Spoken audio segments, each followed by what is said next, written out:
મહેસાણાની દૂધસાગર ડેરીના પૂર્વ ચેરમેન વિપુલ ચૌધરીની આશાઓ પર પાણી ફરી વળ્યું છે. વિપુલ ચૌધરી આગામી 7 ડિસેમ્બરે યોજાનારી દૂધસાગર ડેરીની ચૂંટણી નહીં લડી શકે. વિપુલ ચૌધરી આ ચૂંટણી લડવા માટે તૈયારીઓ શરૂ કરી દીધી હતી. ભારતીય જનતા પાર્ટી વિરુદ્ધ પોતાની પેનલ ઉતારવા વિપુલ ચૌધરી જઈ રહ્યા હતા, પરંતુ અચાનક તેમને મોટો ઝટકો લાગ્યો છે અને તેઓ દૂધસાગર ડેરીમાં પોતાની ઉમેદવારી નહીં કરી શકે. તેની પાછળના શું છે કારણો, જોઈએ રિપોર્ટમાં. મહેસાણાની બહુચર્ચિત દૂધસાગર ડેરીની ચૂંટણી આગામી 7 ડિસેમ્બરે યોજાવા જઈ રહી છે, પરંતુ આ સમગ્ર પ્રક્રિયામાં સૌથી મોટું રાજકીય અને કાયદાકીય વળાંક એ રહ્યો કે ડેરીના જ પૂર્વ ચેરમેન વિપુલ ચૌધરી હવે આ ચૂંટણી નહીં લડી શકે. સહકારી કાયદામાં સ્પષ્ટ જોગવાઈ છે કે જો કોઈ વ્યક્તિને 2 વર્ષ કે તેથી વધુ સજા થઈ હોય તો તે સહકારી સંસ્થાની કોઈપણ ચૂંટણી લડવા પાત્ર નથી. વિપુલ ચૌધરીને સાગરદાણ કૌભાંડમાં આવી સજા પડી હોવાથી તેમનો માર્ગ બંધ થયો છે.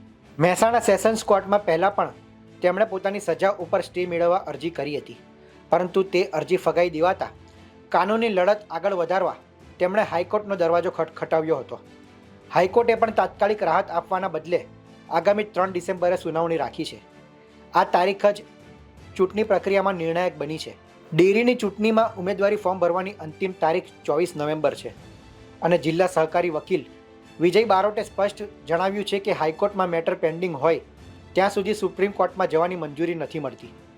એટલે હાલના કાયદાકીય માહોલમાં વિપુલ ચૌધરી પાસે બીજો કોઈ વિકલ્પ નથી. ચૂંટણીનું સમયપત્રક તેમના માટે વધુ મુશ્કેલી ઊભી કરે છે. તેઓ જો હાઈકોર્ટના નિર્ણય પહેલાં ઉમેદવારી પત્ર ભરે તો પણ તે કાયદેસરની ખાતરી વગર રહેશે અને પછીથી રદ થવાના પૂરેપૂરા ચાન્સીસ છે, કારણ કે યોગ્ય સ્ટે ઓર્ડર વિના સહકારી કાયદાની જોગવાઈઓ અનુસાર ઉમેદવારી માન્ય ગણાતી નથી. આ સ્થિતિમાં હાઈકોર્ટમાં તેમની સુનાવણી 3 ડિસેમ્બરે થવાની છે, જેના કારણે તેઓ દૂધસાગર ડેરીની ચૂંટણી નહીં લડી શકે તે નક્કી છે.